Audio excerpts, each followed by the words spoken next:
In today's world, data breaches happen all the time, and even the most secure companies can't always protect their employees' personal information from ending up in the wrong hands. That's where DeleteMe comes in. DeleteMe is a service that removes your employees' sensitive information from hundreds of data broker websites, sites where hackers can find phone numbers and emails within seconds. Rachel Toback, CEO of Social Proof Security, says attackers use this data to target employees with phishing messages and AI-powered phone scams. But DeleteMe makes it harder for these bad actors by scrubbing your employees' details regularly. It's simple. Attackers are lazy.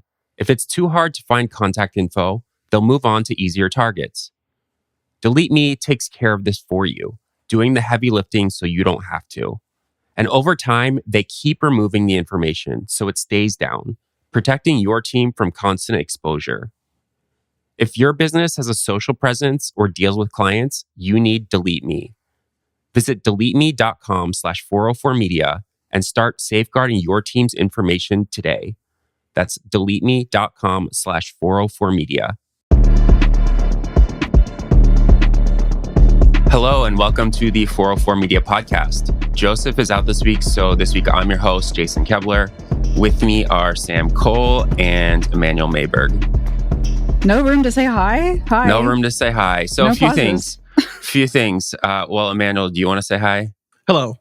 Few things. I bought a teleprompter, so the eye contact during this is going to be insane. If you're watching on YouTube, I'm going to be on point. The thing is that I haven't written a lot of dialogue for me to say, but this thing is very cool. I really feel like I'm on MSNBC right now. We just need to get a scroll going. All right, let's hop into it. Let's just hop into it. So we're going to talk about OpenAI's new anime generator. That's not what it is, but we're going to talk about the Miyazaki AI, and the title of the story is Hayao Miyazaki, who said AI is an insult to life itself, reduced to AI generated meme by OpenAI. Emanuel, you wrote this story with Matthew Galt, who is going to be writing a little bit more for us coming up. Should we start with Miyazaki first? I was going to suggest if we could each establish our relationship with anime and Miyazaki individually. I feel like it's not necessary, but it's like useful information for our readers. This feels like a trap. Establish your relationship with anime feels like a trap. Yeah. Total transparency, yes. Personally, I had an anime phase as a teen, which included Princess Mononoke, which is my favorite Miyazaki. In general, I'm not a huge fan of anime in general, but his movies, Studio Ghibli's movies in particular. But I like Mononoke. That's my favorite one. Usually I just find his work to be like too, I don't know, magical realism. It's like very loosey-goosey. Like there's not a lot of plot to follow. It's like vibes and amazing looking visuals, but not a lot of story I can latch onto. Sam, I feel like you're more of an anime fan than I am. I don't know. I mean, I had a phase also as a teen. I was really into Fruits Basket, which is an anime about boys who turn into cats. But yeah, I loved Totoro, obviously. I was introduced to Miyazaki kind of late, like in college, and a boyfriend was like, you should watch Totoro. And I was like, we watched it together. So it has like a nostalgic vibe. I haven't watched a lot. I mean, I haven't watched a ton of Ghibli, but yeah, I'm a fan. I would consider myself a fan for sure. I saw Mononoke in theaters and it was incredible. So, Jason, where do you stand? So we've established that you two are both anime fanatics. I have not seen anything by Miyazaki or Studio Ghibli. Really? Nothing at all. I've not. We should end the pod before we get canceled. I'm gonna be the AI copyright discusser on this podcast because and also the stand-in for people who have no idea what we're talking about, because I've not seen any anime other than like Pokemon. Okay, that's anime. That totally counts, though. I know. You're a Pokemon fan. I know. I like big fan of Pokemon. I watched like a very small amount of Yu-Gi-Oh, I would say, but and I saw a little bit of like Ranma One Half, I believe it's called. No. Not familiar. I haven't heard of it. Wow, it's Yeah. a That's deep a deep cut. cut, yeah. It's really not. It's very, very, very famous. Considering that I've seen it, but I forget what it was about. In any case, let's talk about. So, what is Studio Ghibli and who is Miyazaki? Like for people like me who do not know, I know Spirit. I know the name. I know that he made beloved movies. That's all I know. Yeah, it is the most celebrated and I think award-winning anime studio. And it is, I don't know if it's the most mainstream because you have things like Pokemon and Dragon Ball Z, but Studio Ghibli, which is led by Miyazaki, he's a co-founder of the studio, has been around forever, has a very distinct visual style, and everybody knows about it because the movies have wide appeal. They've been nominated for Oscars when they're dubbed to English, like big movie stars dub the movies. And the reason we're talking about it is that last week, OpenAI updated ChatGPT with a new AI image generator, which is, it's a race to like who has the best image generator. It feels like every week there's a new one that can do something really impressive. One thing that people figured out very quickly with this one and that made it go viral is that it is very good at copying the Studio Ghibli style, which is instantly recognizable if you've ever seen it. It's not quite like other anime that you've seen. It has like a warmer palette. It's a bit like softer angles when you think about, I don't know, Goku's spiky hair and things like that. And a style that people really love. And all you have to do is feed it an image and ask the model to recreate that image in the style of Studio Ghibli. And it does that very, very well. And that caught on, because understandably it's like pretty novel and fun to feed it an image of your family or your friends and see what you would look like if you were part of a Studio Ghibli movie. But then also, I think people were having fun with it and testing the limits of what the model would do. And they found that it is way more permissive compared to previous OpenAI tools and uh, OpenAI image generators. So they fed it like images of uh, historical figures, Stalin. The top image in our article is an image that Matthew Gall generated, which is the moment that Saddam Hussein was captured in Iraq by the US. And it will produce similarly kind of graphic or suggestive images. Napalm Girl, which is a famous image from the Vietnam War, is something that would recreated in the Studio Ghibli style. The Saigon execution, another like very famous, horrible image of a person being executed in Saigon during the war. It created a Studio Ghibli version of that as well.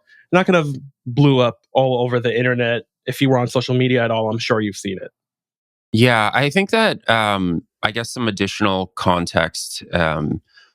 Studio Ghibli animation. I learned this like reading articles about this, but like it's notoriously like painstaking work. It's like the artists who do it sometimes spend like a year on a single scene. Is that correct? Yeah, it's over the years, this is true in like Western animation studios, but also in Japanese animation studios.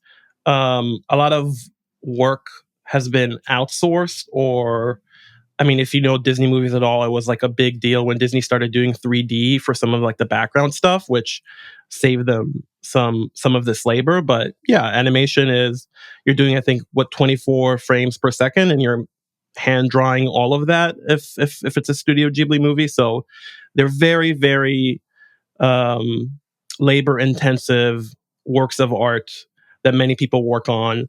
And the quote in the article comes from a documentary that came out in 2016 about Miyazaki and Studio Ghibli.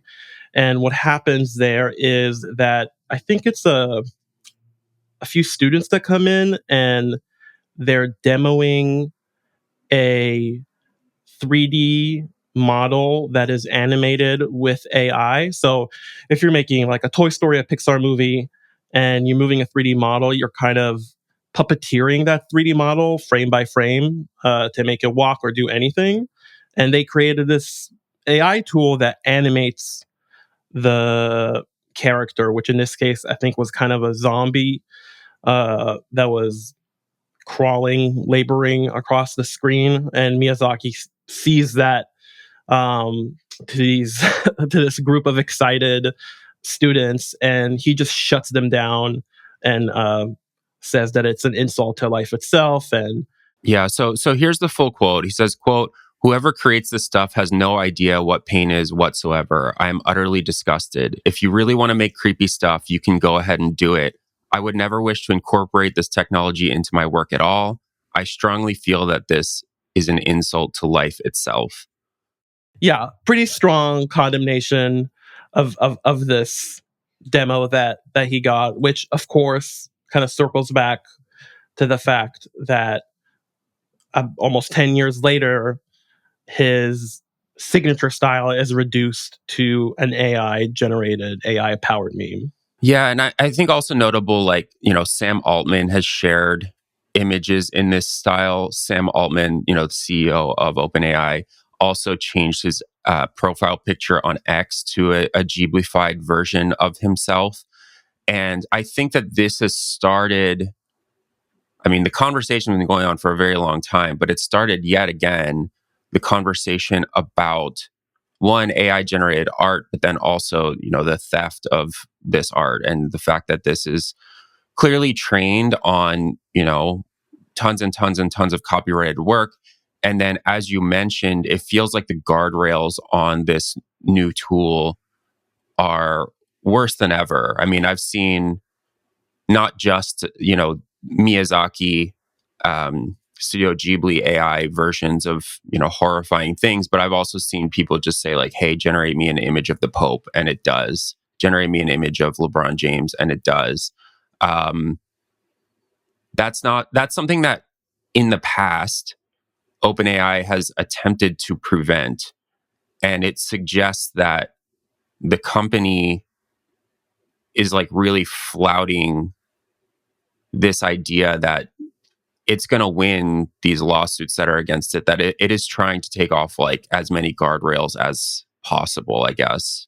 Yeah, so a few things about that. One is that since we published this article, Sam Altman has said a bit more about what a big moment this was for the company. It wasn't just like a viral thing that was happening on social media. He said that the biggest week the company had was when they first launched ChatGPT 3, and that was like 500,000 users joined in a day. And he said that 1 million people joined in like the 2 days or a day after this update. So it's like a big, Well, like, last night, when we're recording this Tuesday morning.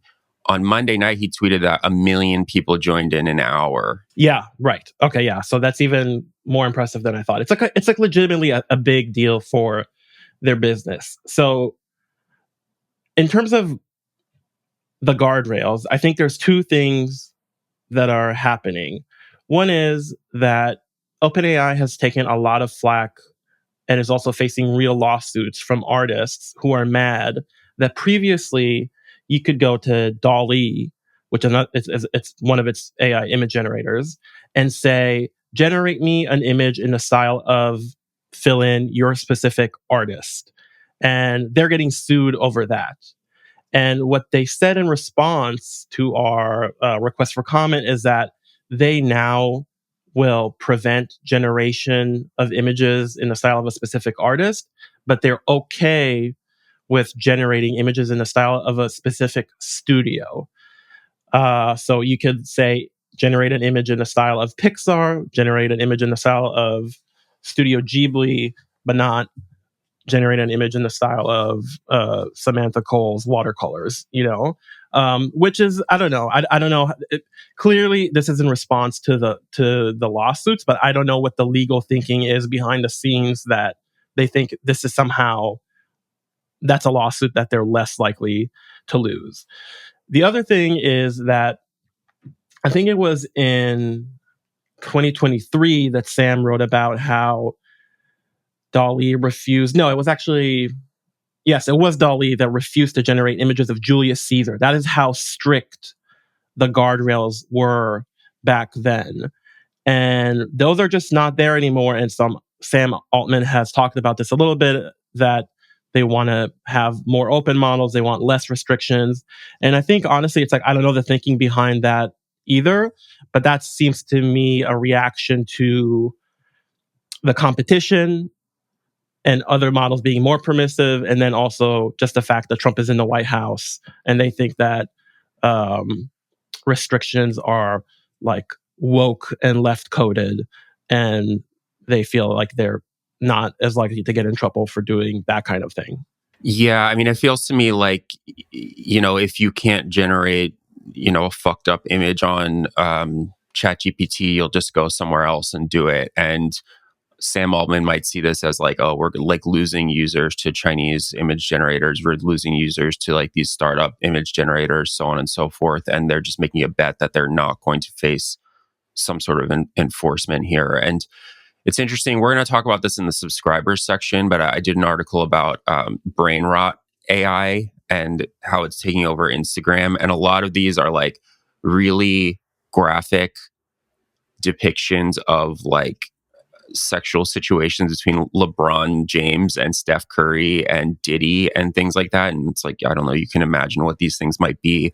And the way that those are being created is they're not being created on ChatGPT, but the people who are making it are having ChatGPT write the prompts that they can then go put into another image generator. And so it's interesting that the people who are like, quote unquote, doing this for a living or doing this to make money are using, they're using an interplay between a bunch of different image generators and video generators, and like finding out where one guardrail ends and where one doesn't. And maybe Sam Altman is making the calculation that like, fuck it, let's just let people do whatever they want on our platform. Trump is in office.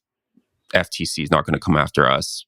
Who knows? Yeah, and I think we're also going to see, there was some confusion about when OpenAI was allowing people to do this and when it wasn't. And the short answer to that is that some people were testing an older model of the image generator, which had more guardrails, and the newer one, the latest one, doesn't.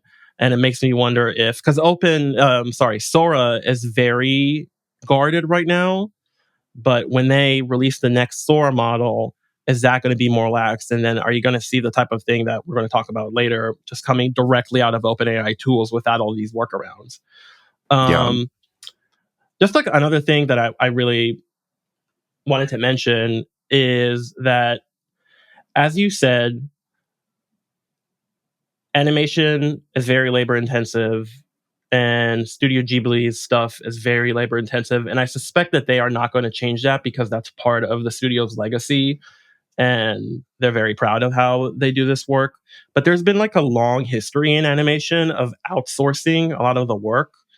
Do you know about like keyframe? Have you ever heard the term in-betweener? Do you know about this? I know that technology has like come for animation over the years, and that like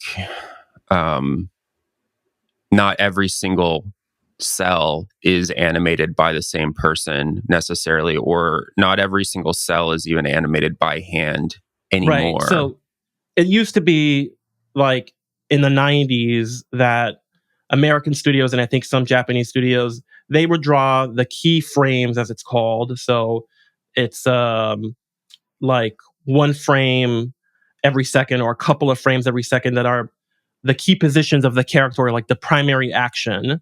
And you kind of send all these keyframes to another studio. I believe Korea was a big country that did this at the time. And they, like a totally different studio, would draw all the in-between frames in the style that you gave them to kind of like tie all those keyframes together. So that has happened for decades. And now some Japanese anime studios are outsourcing that exact same labor to AI tools, which to me seems like one of those applications of generative AI that makes sense. It's like very rote, difficult work that is already outsourced and you're just outsourcing it somewhere else now. So I can imagine very easily that generative AI has a role in animation in the future. But the thing that I think people found very annoying, and I found very annoying, is that like the AI booster crowd conflates the ability to replicate the Studio Ghibli style with the people who are using this tool somehow being the equivalent of a Miyazaki, which is obviously not the case and obviously missing the point. And I don't know, this is a thing that has happened with generative AI the entire time we've been covering it.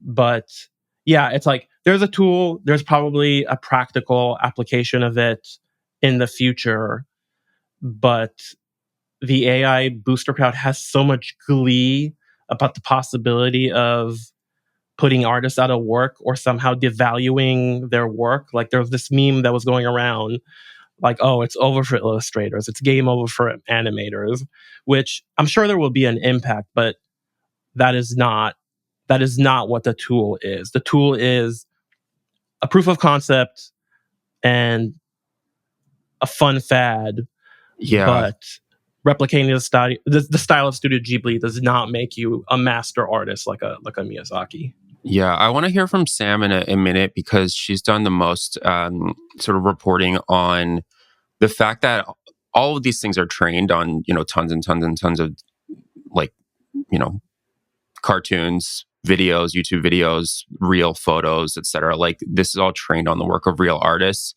But one thing that I saw going repeatedly viral would be like a VC or Silicon Valley worker Miyazaki-fying an image that they took of like themselves with their bros and being like, yo, look, I turned this into art. And I thought that was really interesting and smart point you just made, because it's like taking a picture of 5 of your co-founders on a couch and turning it into a Studio Ghibli anime is not turning it into art. Like that's not art. It's not animation. There's no story there. There's no like taking an already existing image and just like running it through a filter is something that we have been able to do for an extremely long time. And that is not creating stuff that people are like willing to pay for or consume. And I think that that's very stupid. That said, if I were an illustrator, I would probably be pretty concerned because there clearly is going to be some impact, and it already has been some impact on like graphic designers and artists. We've seen a lot of like corporate clients, like people who used to do a lot of high paying design work for, I don't know, like PowerPoints and stuff like that, like stop doing that and just replace it with AI because they're doing things that don't matter that much, or maybe aren't public facing, or maybe are intended for clients who don't have like a particularly discerning eye. And so I know that a lot of graphic designers have seen their, illustration like clients kind of dry up, which is really concerning. Sam, we don't know exactly what this was trained on, of course, but you've done a lot of reporting on other companies, training on just like tons of YouTube channels, things like that. I mean, I think it's pretty obvious what is going on here, but is there anything new for us to learn, or is it same old, same old? I mean, yeah, it's pretty obvious what's happening here. And I think just like what I keep seeing and what people are is a direction I think is new compared to like what you said with the filters that are art that have been happening for like 5 years almost, where it's like, oh, I turned my face into stained glass before we even called it like generative AI or whatever. It was just like filters. People who are into the Ghibli stuff as like a personality almost, seems to be a thing. And it's not that they're like fans of the studio, even. It's that they really gleefully hate artists. And I think that there's something going on there that maybe a lot of people wouldn't even admit. It's like, oh, I don't hate artists. I love art. Look how much I love art. I'm imitating it. But there is just kind of like this real disdain for the process of making art itself that seems to be happening. And there's like people who super hate generative AI, and there's people who super hate the concept of artists continuing to make money. And that there are people those are extremes, and there's few people on those sides, and there's more people in the middle who are kind of like, oh, this is fun, whatever, I'm going to put it on my Instagram. But that rift is getting wider, and like people are more and more fighting over those concepts as people actually lose their jobs over it. It's like people are losing their jobs left and right in every industry. So, of course, AI is impacting graphic design as well as like programming and coding. I don't know. It's just like I was really pissed off at the Studio Ghibli stuff when it was happening like Thursday, Friday, because of that attitude that I kept seeing where people were like, haha, like they were generating like that scene from that documentary of Miyazaki being like, this is an affront to like life itself or whatever he says. And just like, I was like, okay, Sam Altman is spitting in the face of like artists clearly and blatantly, and people think it's funny. And then I read Emanuel's behind the blog, and he was like, this is a trend. This is like a stupid trend that people do all the time with technology and with these kind of consumer tools. And that calmed me down a lot. I was just like, okay, people have been doing this forever, but that cultural rift, I think, is real and like worrisome. And I try not to contribute to it by getting super worked up, but like it does piss me off to see people with that kind of attitude. I don't know. Yeah, I mean, I guess the last thing I'll say is I'm very interested in the fact that they said that they gained 1 million users in an hour yesterday, because when ChatGPT launched, they did gain a lot of users very quickly, but a lot of those users fell off very fast. And of course, like ChatGPT, I know people who use it and rely on it like for all sorts of stuff. Not saying it's good. I just know that like it's become a daily habit of people when they want to look up something or I don't know, like rewrite something. And I am curious if this is 1 million users who are like, haha, I'm going to make like one anime image and then never use it again, or if these people are then going to like use it to write emails and become subscribers and so on and so forth. Like surely some amount of people will stick around, but I don't know. It still feels very flash in the pan to me if you've come there to like make a specific meme or to run an image from your vacation through this and send it to the group chat. Like, I don't know. I'm very curious. I know that OpenAI just raised like $40 billion more yesterday, but the staying power of something like this, like I really don't know. All right, let's leave that one there. When we come back, we are going to talk about OnlyFans.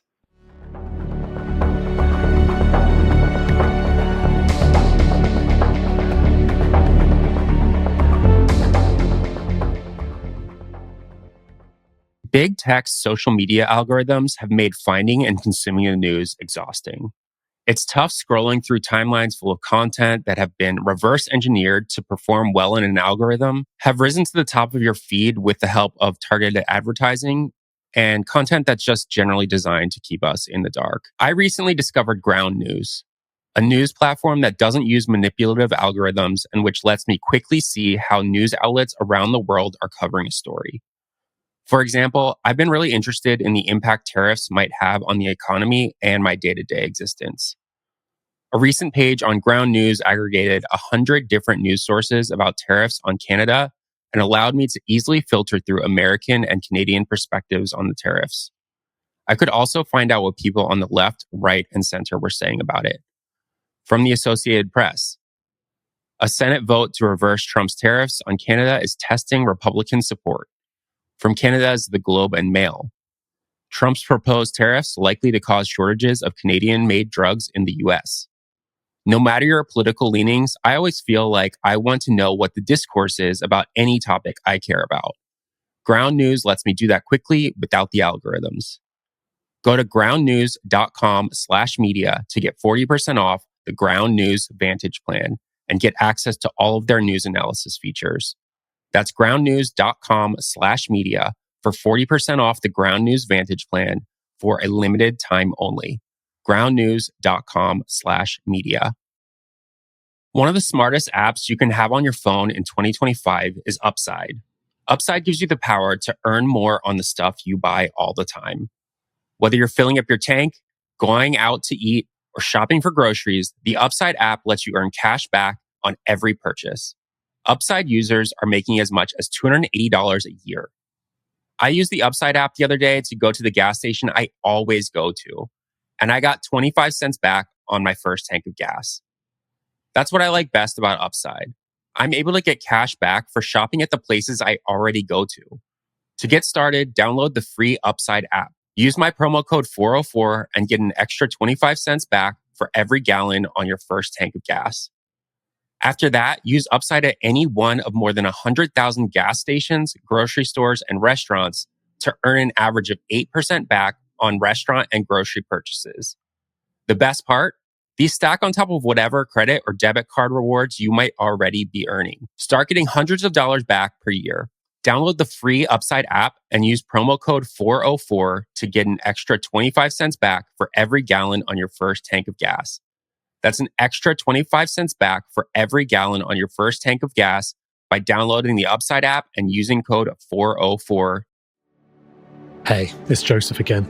If you're a new listener to the 404 Media Podcast, or even a long-time one, you might not be aware of all of the impact our journalism has had recently, or how we even got here in the first place. In 2023, the four of us quit corporate media to go independent. We were sick of working for a VC-backed company that put profits before journalism. That gave birth to 404 Media. Since then, we've stopped the spread of AI books in public libraries, triggered class action lawsuits against AI companies, got Congress to pressure big tech in various ways, and we've even shut down surveillance companies. This real-world impact is only possible because of our paying subscribers. As a journalist-owned business, they are the engine that powers our journalism and where the vast majority of our revenue comes from. So please consider signing up today for $10 a month or $100 a year at 404media.co/membership and get bonus content every week and access to all of our articles. Thank you and enjoy the rest of the podcast.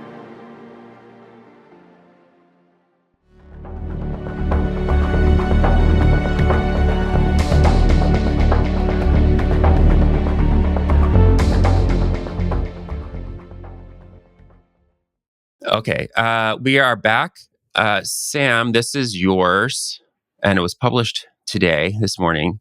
OnlyFans sued after two guys realized they might not actually be talking to models. First of all, ha ha ha ha ha, LOL. What's going on here? Yeah, I'm going to try to talk about the story without like litigating the case myself, because it is pretty absurd, but it also touches on something kind of serious. So these two men in Illinois, both of them, say that they started suspecting that the OnlyFans models that they were subscribed to, who have like hundreds of thousands of fans in some cases, subscribers, and they were one of 700,000 fans of one particular model. They say that they started getting suspicious that they weren't actually speaking directly to her personally, that she wasn't texting back to them herself. And it's a couple of models are mentioned in the lawsuit, but the basis of the lawsuit is that OnlyFans is allowing models to use chatter agencies. So the agencies pay a group of people to manage someone's OnlyFans accounts and reply to like the probably a million messages they get every day directly to fans. So you're not talking directly to the model, you're talking to someone that she employs. And this is like a huge industry. There are, like so many, there are probably like hundreds of agencies at this point, but it's a really common practice. It's been talked about for years. I think some of the really big models use it, and use different agencies to represent them, to help them kind of schedule out their content, to do lots of different tasks other than just like DMing back their fans. But that is part of what some of the agencies offer is we'll talk to your fans for you so that you can kind of focus on making the content or whatever it is. But it was, it kind of blew open a couple years ago with the New York Times story, and then like Cosmo wrote a story and Vice wrote a story and Washington Post wrote a story. It was like everyone wrote a story about agencies around 2022, 2021, 22, 23. Where it was like, I went undercover as a chatter for an OnlyFans model, and this is what I saw, that kind of thing. Yeah. So, like, broadly speaking, like how it works, as I understand, this is based on reading some of those articles. And then also, I have like gotten some employment handbooks from some of these agencies just while clicking around on Discord and things like that, because it's a job. It's like a side hustle that some people do. But basically, like a model will take photos and videos, et cetera, and post them herself. And sometimes they're managed by an agency, meaning like they sort of have a boss.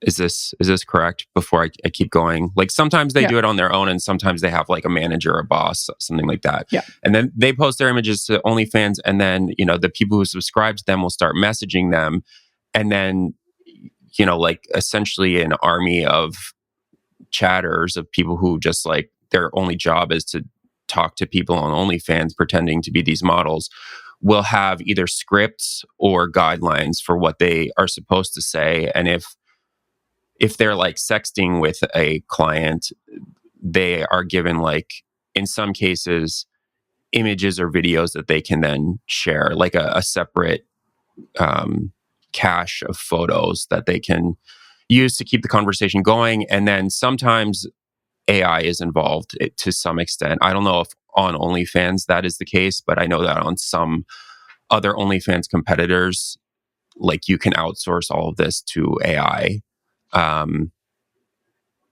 Like I know a lot of models have created like Telegram bots where you can like pay to talk to someone on Telegram, and that is like almost fully hands off. Just for people who like are not familiar with this world, like that's vaguely like how it works, correct? Yeah, pretty much. Yeah. And this, obviously, if you're subscribing and you're thinking, oh, I'm subscribing to this woman who wants to talk to her fans, well, I'm a fan, she must want to talk to me. And then you start to kind of see inconsistencies, which is what the lawsuit claims, inconsistencies in messages. Or you're like, oh, I wonder, like, how is she making so much revenue? She has so many, like, hundreds of fans, but she's talking to each one individually. That can't be possible.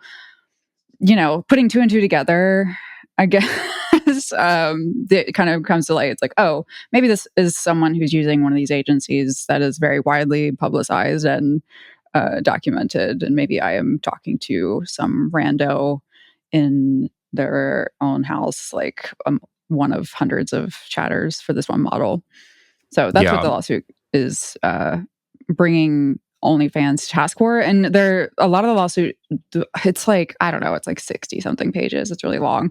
But a lot of it is kind of building on this idea that OnlyFans is marketing authenticity and direct connection and safety and moderation and all this stuff. And it's basically saying OnlyFans is defrauding users by breaking that promise of authenticity and not being upfront and also just letting people use agencies to begin with through the platform. So they're not even suing individual models. They're suing OnlyFans as a platform itself. Yeah.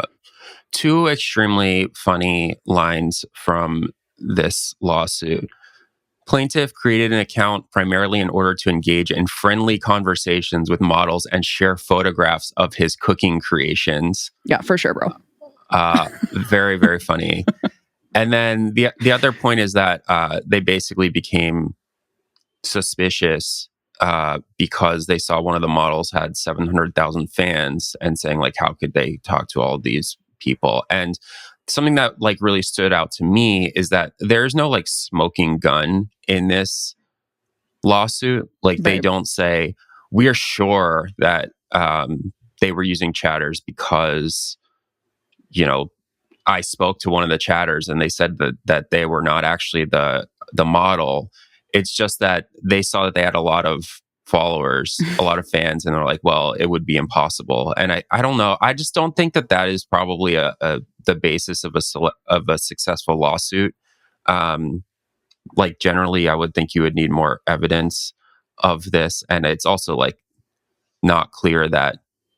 Again, this is like a really well-known industry. This is not something that it's like, oh. Yeah, which they say in the lawsuit. They're like, OnlyFans fully knows that this is occurring. And what they use as examples is like years of reporting about the agencies in these major publications. It's like, OnlyFans knows.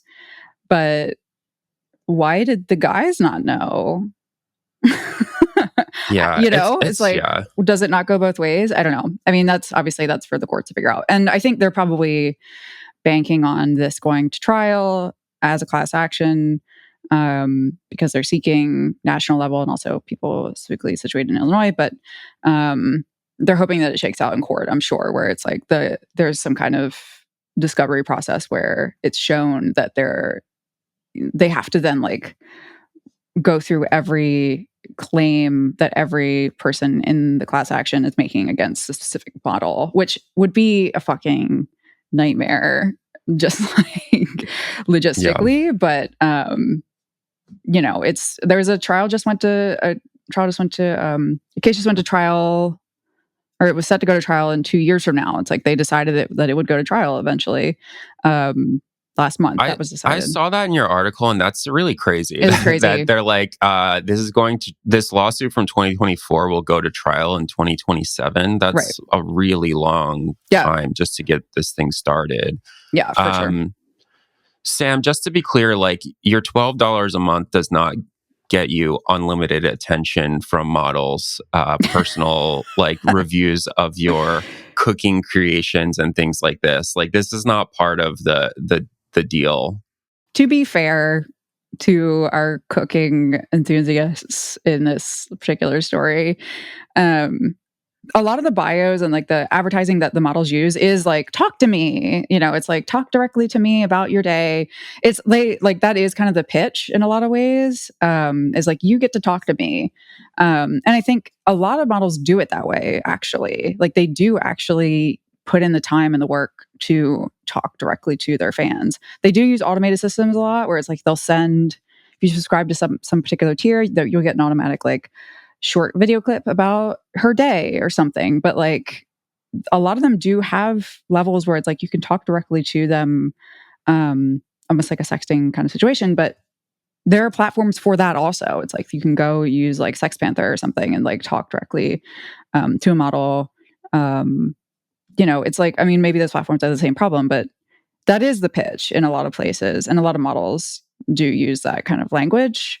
But, you know, it's, I don't know, like you said, it's like, it's not built out in the lawsuit or in the complaint, whether or not they actually were found to be, you know, caught red-handed using these agencies.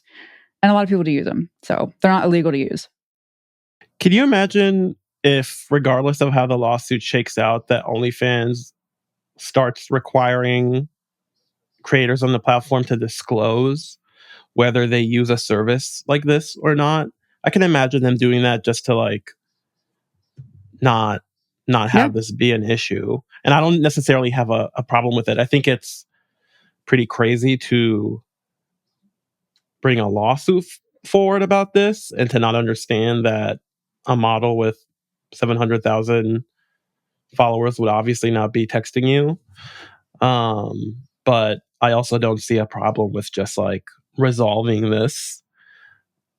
Yeah. You know, there are dumber warning labels and disclosures on the internet and other products, you know. Yeah, I could see that for sure. I could also see them limiting logins from various locations, which is something that the complaint mentions, that OnlyFans does send you like an email that says new login detected, like every other platform. It's like new login detected at this location.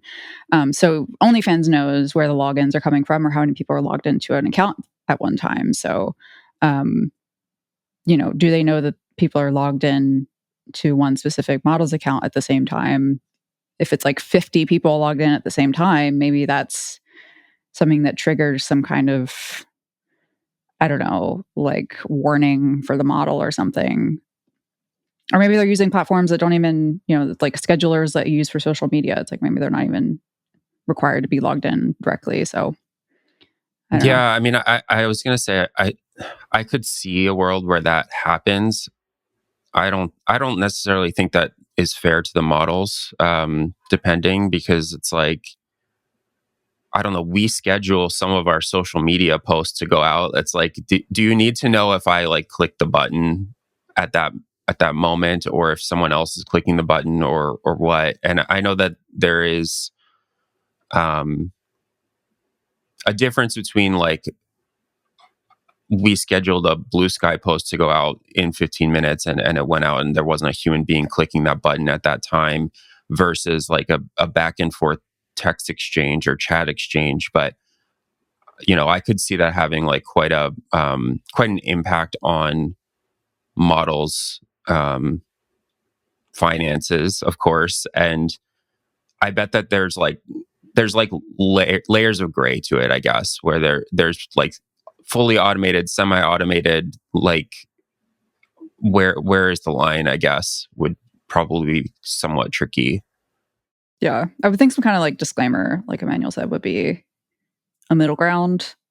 You know, it's like if our Blue Sky bio said, we're skeeting directly at you personally every 15 minutes, we push the button. I don't know. It's like, maybe we should be pushing the button, but it doesn't say that. So maybe some kind of like, I like, OnlyFans is so fucking full of like restrictions and like rules and stupid arbitrary shit because of the credit card companies at this point. It's like, you hate to see another goddamn lawsuit that could end up more rules and more regulations and more things that would push models off the platform and onto like different platforms, and then those platforms get attacked. So you hate to even see that there would be come. false positives and stuff. Yeah. It would just be another thing that goes wrong. Yeah. Yeah, and once that precedent is set, you know, it's like then the floodgates are open. People can be, you know, suing for this all over the place. I don't know. It's just like, it's such a, I don't know. It makes me nervous to see this kind of thing go to the courts, but Yeah. there it is. Well, I mean, this is definitely like local men upset they have been swindled lawsuit, which is it's a good topic for us. I like this sort of thing. Yeah. I like when this happens, reporting wise. Yeah. But I do think that it's a good chance to talk about some of the economics behind OnlyFans and some of the technologies and platforms that are used here. Yeah. Anything else on this one? I'm going to sue about there not being actual hot singles in my area. Dude, that's really good. That's really good. Okay, we'll leave it there for now. If you are a paying subscriber to 404 Media, in the bonus section, we're going to talk about where brainrot AI comes from, which is super viral AI on Instagram. You can listen to that segment if you subscribe to us by going to 404media.co and clicking subscribe. You'll get a super personalized, sent directly by us, RSS feed where you can get that content. Otherwise, we will see you next week.